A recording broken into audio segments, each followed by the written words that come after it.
Network. He is a big part of Fall of the Republic. He is a huge part of the Obama deception. He has a doctorate of economics, also a doctorate in history. And we're always pleased to have Webster Tarpley on the air with us. I wanted to get him on. We've got Wayne Madsen coming up the next hour and a host of other big scandals. We'll also get his take on BanksterGate. I'm calling it BanksterGate, and I want people to understand that this is just like Copenhagen. This is just like ClimateGate. If we, the alternative media, really point out the full fraud of this, force it into the mainstream media, this could bring them down. We have Napolitano on Fox saying Geithner could be indicted for criminal fraud. We even have Ed Schultz, the Democrat, on MSNBC saying the White House is in trouble on this. Geithner clearly set policy at the head Fed office in New York. That's the head office. He clearly set policy and continued it as Treasury Secretary. Notice they swapped. You had Geithner in at the private Federal Reserve, while the former head of Goldman Sachs, both Goldman Sachs executives, was getting over $200 million for himself and got a waiver from himself to do it. Paulson. Then Geithner, when Paulson left, Geithner rotated out of the Federal Reserve chairmanship of New York into the Treasury Secretary position. And here's the key. And he continued the policy of 100%, 100 cents on the dollar for fraudulent derivatives that they created. We have the 5-part series of McClatchy newspapers with their own internal emails where they knew it was fraud, knew it was going to implode, told people to buy it, to blow out their competition, Bear Stearns, Lehman Brothers, and others. So they would be left as top dogs because they had their people all over government. So they made money on the way up, money on the way down. Now, Webster Tarpley, I've got him on with us. I want him to break this down. For Geithner to come out and say, like Sergeant Schultz in Hogan's Heroes, I know nothing, to have him saying this is asinine when you have this continued clear racketeering by Goldman Sachs in government, out of government. Webster has always said in both my films the last year, the key is AIG, is their front holding company to divvy out the goodies worldwide. So, Webster, I want you to go through what the bankers are doing and to explain to them. They've stolen the 28-plus trill, several trillion of that directly from the bailout. But now they want the New London Kilo land grabbing under fake environmentalism, austerity, taxes. In Australia, the same banking group is laying about half the land off use, just telling farmers, get off. It's going to the banks. I just played a newscast earlier. No compensation. Excise taxes, sales taxes, value-added taxes openly going through Congress. Total raping. States going bankrupt. Being loaned money like they're third world countries by the same banks. The banks won't loan to Main Street. They want the implosion. Either we expose these frauds, have them indicted, expose them, audit, and then abolish the Federal Reserve, give the power back to Congress, and have a true package to get the economy going and to loan to Main Street.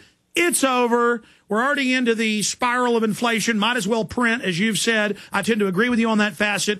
You've got the floor. I want you to scientifically go through the history of this, the clear crime, where we're going.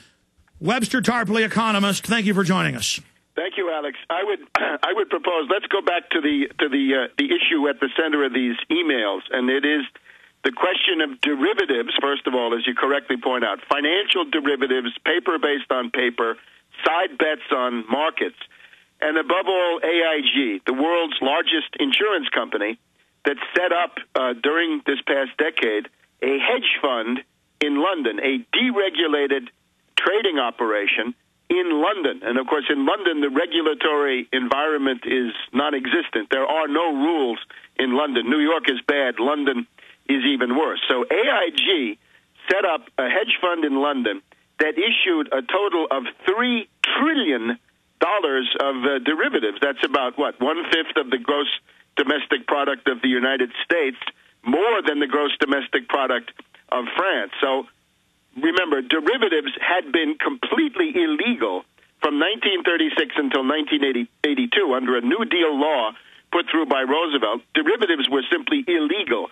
And it took a period of several decades of work by Phil Graham and Wendy Graham and Alan Greenspan and Bob Rubin and Larry Summers, who's in the White House today, making policy for Obama, to somehow rehabilitate derivatives and bring them back. And by the end of all that, a couple of years ago, we had reached the amazing sum of a derivatives bubble in the world of $1.5 quadrillion.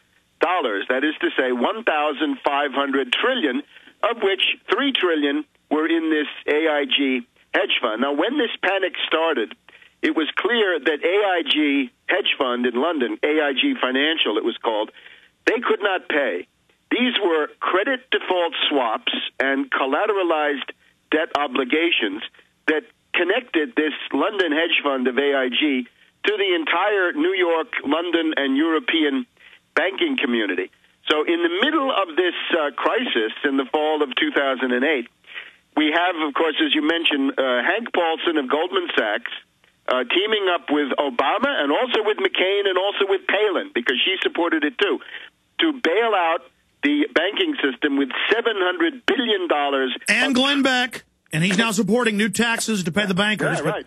The entire corporate, globalized, pro-Federal Reserve, pro-Wall Street gang, they were all there cheerleading for this bailout, right, the TARP, the Troubled Asset Relief Program, which is still going on. So the question was then, where would this money go? And this was kept secret, and that's the issue. But let's jump ahead. Where did the money go? What is it that they're hiding? Well, you mentioned the sum of about 29 billion.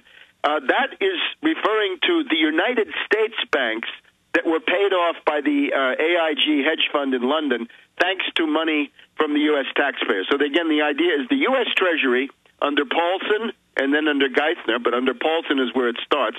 They give the money to this hedge fund in London, and the New York Federal Reserve with Geithner superintends this process, and it goes through something called Maiden Lane 3.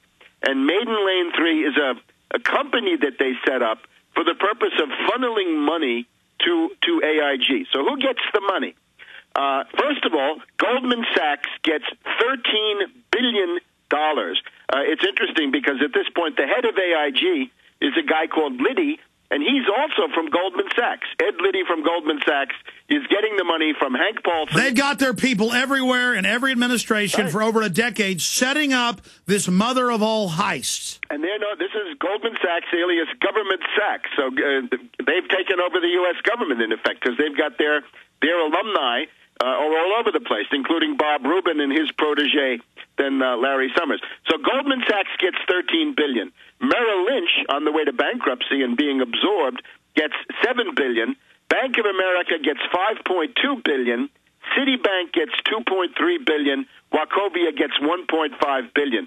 So that's $29 billion to pay off credit default swaps at 100 cents on the dollar. Now, these credit default swaps and collateralized debt obligations were worth about zero. They might have been worth 2 or 3 cents on the dollar. Yeah, the banks just made these up for themselves. Yes, they're manufactured out of nothing. It's basically issuing insurance without meeting the legal requirements to issue insurance, which include capital and so forth. But now it gets worse. We've accounted for about $29 billion so far. But there are foreign banks. It's not just Wall Street banks, not just Goldman Sachs. And we've got $50 billion paid to those, and there's evidence that those banks then paid it back into the Goldman Sachs crowd again. Partly, but yes, and I think that's one of the key motivations. But let's just give the list of criminals in this case. We have Société Générale of France gets $12 billion. Deutsche Bank of Germany gets $12 billion. Barclays Bank of Great Britain, $8.5 billion. Union Bank of Switzerland, UBS, $5 billion. So this is actually more. This is about $38 billion. If you put this together, we get up to the fantastic sum of $67 billion. Oh, I'm sorry. I thought it was $50 billion. $67 billion. Excuse me. $67 billion by my count, which is about 10% of the entire TARP.